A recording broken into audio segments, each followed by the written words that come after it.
Feeling like a shark in a shrimp tank. Big fish, small pond in the shrimp tank.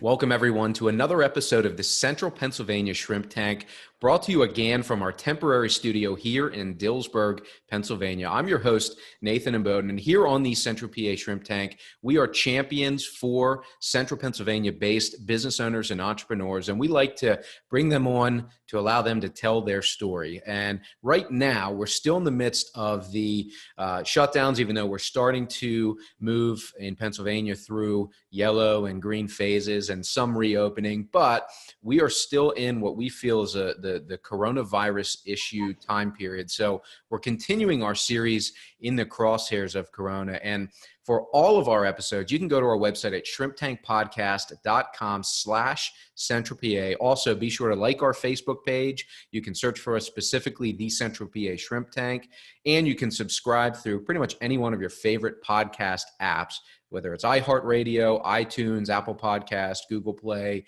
wherever it is. Search for us, click that subscribe button so you can stay up to date on all of these episodes. And today we have a gentleman by the name of Gary Grant, who owns Personal Care Transport and Relax and Ride Carlisle. And we're going to focus, I think, on Relax and Ride Carlisle today, and just a great example of how they've been able to pivot and turn this situation that we're all in to something positive, a way to give back and do real good in the community.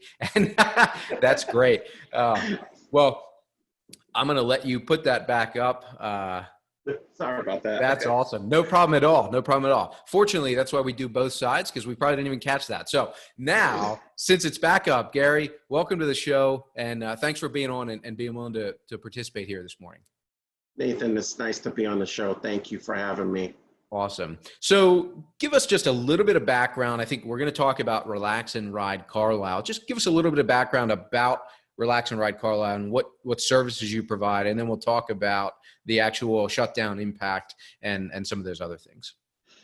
Okay, so Nathan, what we do at Relax and Ride is we are a airport shuttle service, and we transport anybody, families, business people in groups, small groups, and just families we go to Harrisburg, BWI, Dulles. We even go to JFK, Newark, Philadelphia, and we drop you off. It's a door-to-door service, and we pick you up and drop you off at the airport. When you come back, we have a driver that picks you back up and takes you back home and drops you right back to your house. So okay. I know a lot of people do drive to the airports and park their cars, but we found that a lot of people really like the convenience of just being dropped off when they come back from a long 12-hour flight. Yeah. And they don't have to worry about driving. Yeah, absolutely. Okay. So you go outside of central Pennsylvania and hit some of the bigger hubs as well. Yes. Okay. Now, do you have a parking facility that people could go and park there and do that if they wanted? We don't have that right now. We are thinking about that, but we don't have a facility, so we keep our vans in a storage area in Carlisle here. Yeah. So the drivers just pick it up there. Well, that makes sense. And for people who are not many people are maybe driving from Baltimore to come to Harrisburg to fly, right? So that would be more relevant for that. Which is different from us in our area. If we're going to Baltimore, maybe more relevant to have that. So that right. So what happened? I mean, travel stopped, or not completely stopped, but was dramatically altered once some of the stay-at-home orders, and that would be relevant whether it was here or even outside of our state, because other states had some of their own restrictions. So what kind of disruption did you see when the orders were placed for the stay-at-home orders and sheltering in place? So with the stay-at-home orders and the shelter in place, it dramatically affected our business in terms of people traveling. We had a few customers that were planning to travel, and they had to cancel their trips. Again, we are going to give them we honor their trips once the travel ban is over. Yeah. But yeah, there were no airport trips from that point on. So, as a business owner and an entrepreneur, I had to keep relevance around our business, and so that people wouldn't forget us, even though, we had a really good base with our customers, but I felt like there was something we had to do even more than what we were doing to kind of keep it relevant. Yeah. All right. Well, I definitely want to talk about that. I want to get maybe a little bit of a landscape of the business itself. So how many you said about transport vans, how many employees do you So have? we have 2 part-time employees, and I'm a full-time employee. We have two Honda Odyssey vans and a 12-passenger van, and we also have a cargo. We have like a luggage trailer that we can haul up to maybe 25 pieces of luggage in. Okay. Yeah. To travel. Okay. So, so most of that activity has stopped. Have you seen any of that pick up again at this point, or? Well, yesterday we had our first BWI trip that was booked online. Okay. So, and that was one of our older customers the family, they have a daughter at the ballet school in Carlisle here. So they're coming back on the 13th. Okay. But we have had a lot of calls and inquiries about, traveling. Okay. So it is picking up. Yeah. Okay. So if people are willing to travel, you guys are open for business to do that, right? We are open for business. I have, always kept in contact with my drivers so that, we have that relationship still. And one of the things we are doing for the safety of our customers is we are kind of like enforcing the mask in our vans for families, just for their safety and plus for our safety, just because we're in such a confined space.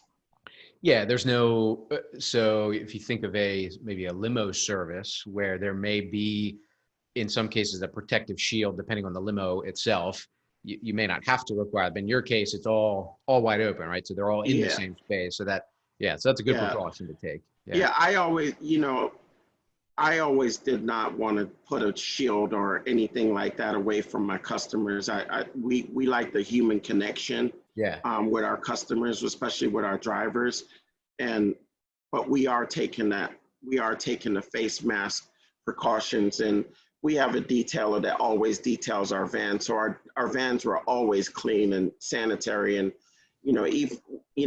I told the drivers, I said, we're not going to really be doing things different from how we've already been running the business, because we've always kept our vans clean, and we've been wiping them down a little bit more, but we keep our vans very clean.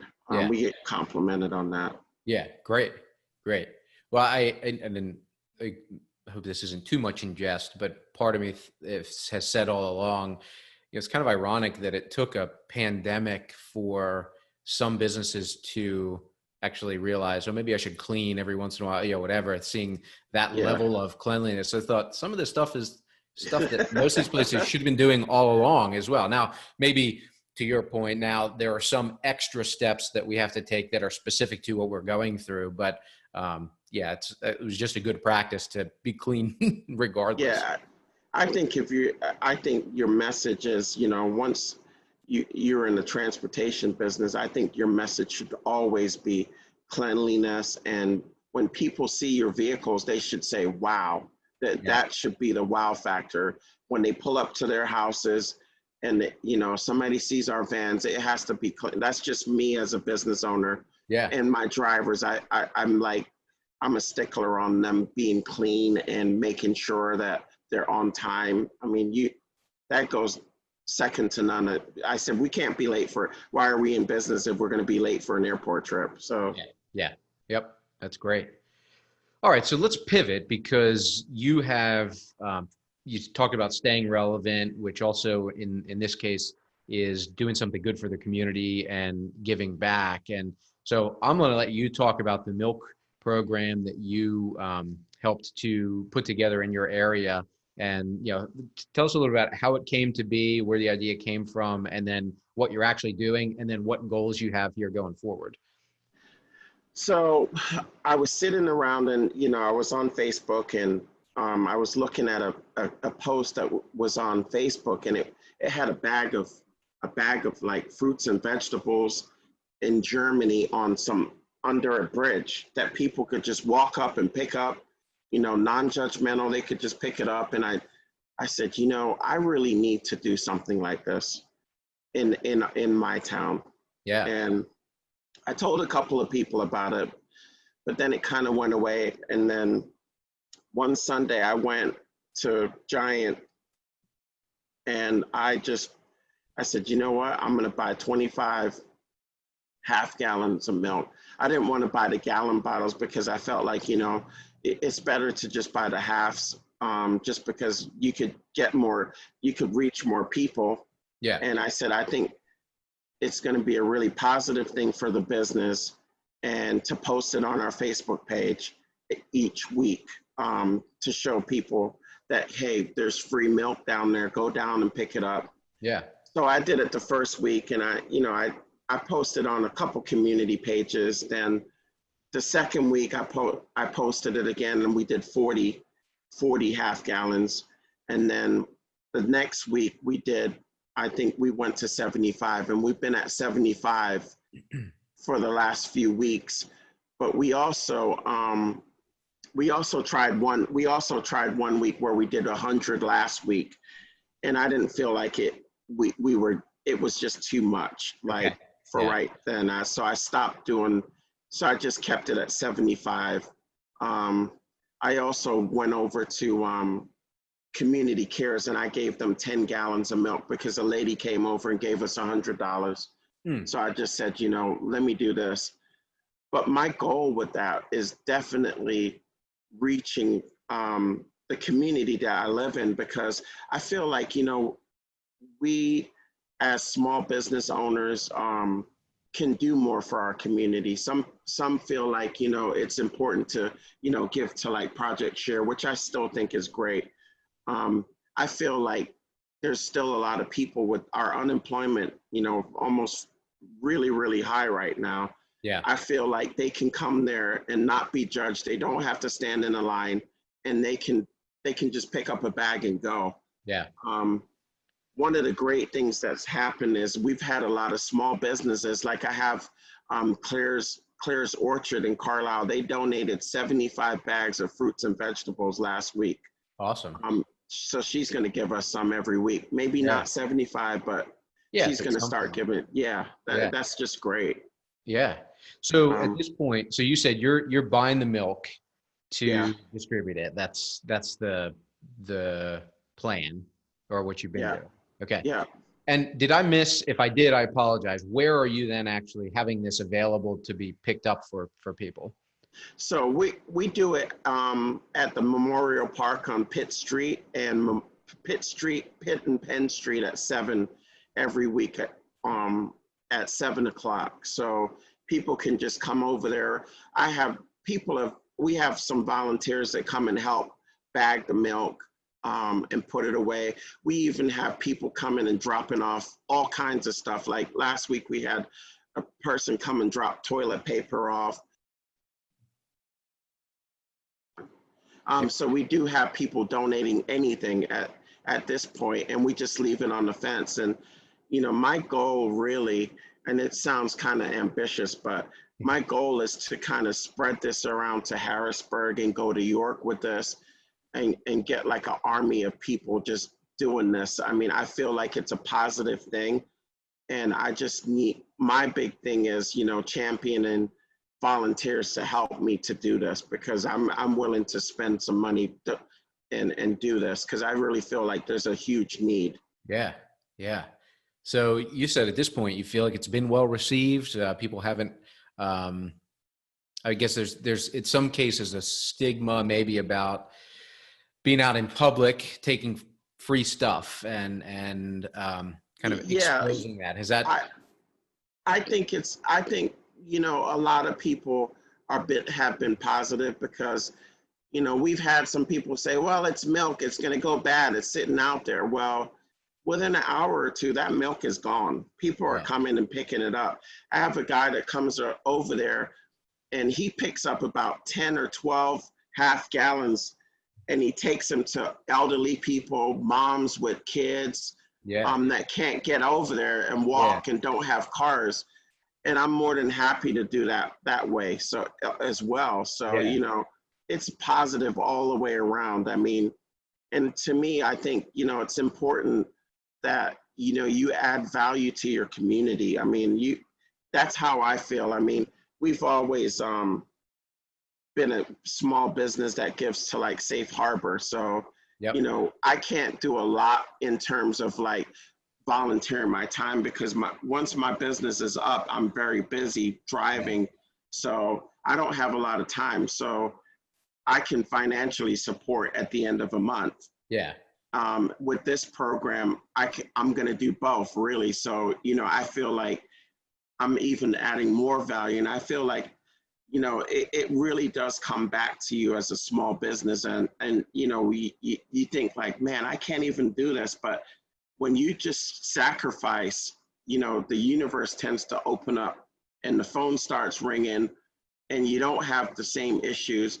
And, you know, I've told people this has really been just a true blessing for me as a person. It's calmed my fears of my business.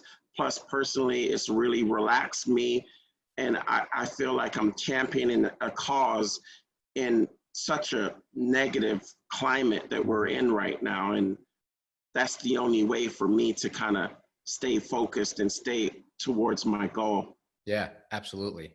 All right. So we've talked on our show before about, if you're familiar with the term BHAG, No. it's called your big, hairy, audacious goal. And you mentioned a BHAG, and in my opinion, I think it was a BHAG of a target number of gallons of milk you want to be able to give away and put out in the community. And what's that number? 1 million gallons. All right.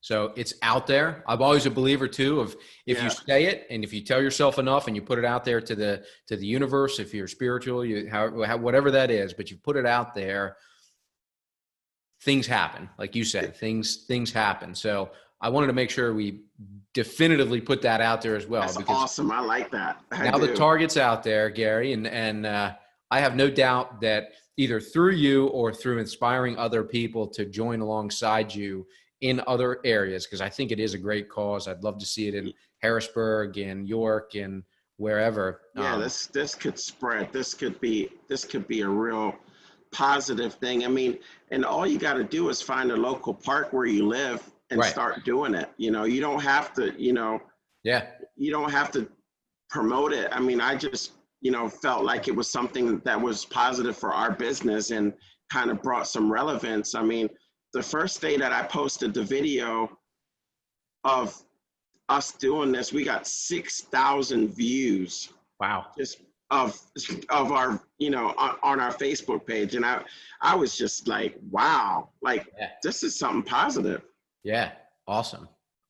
That is great. Yep. Well, I look forward to the day when we can check in and maybe have a celebratory follow-up interview where we are able to say, we have given away, put into the community 1 million gallons of milk at this point in time. So, so I'm going to keep that on to be back. Our radar. Yeah. We'll make it happen. That'll be great. I'd love to be back.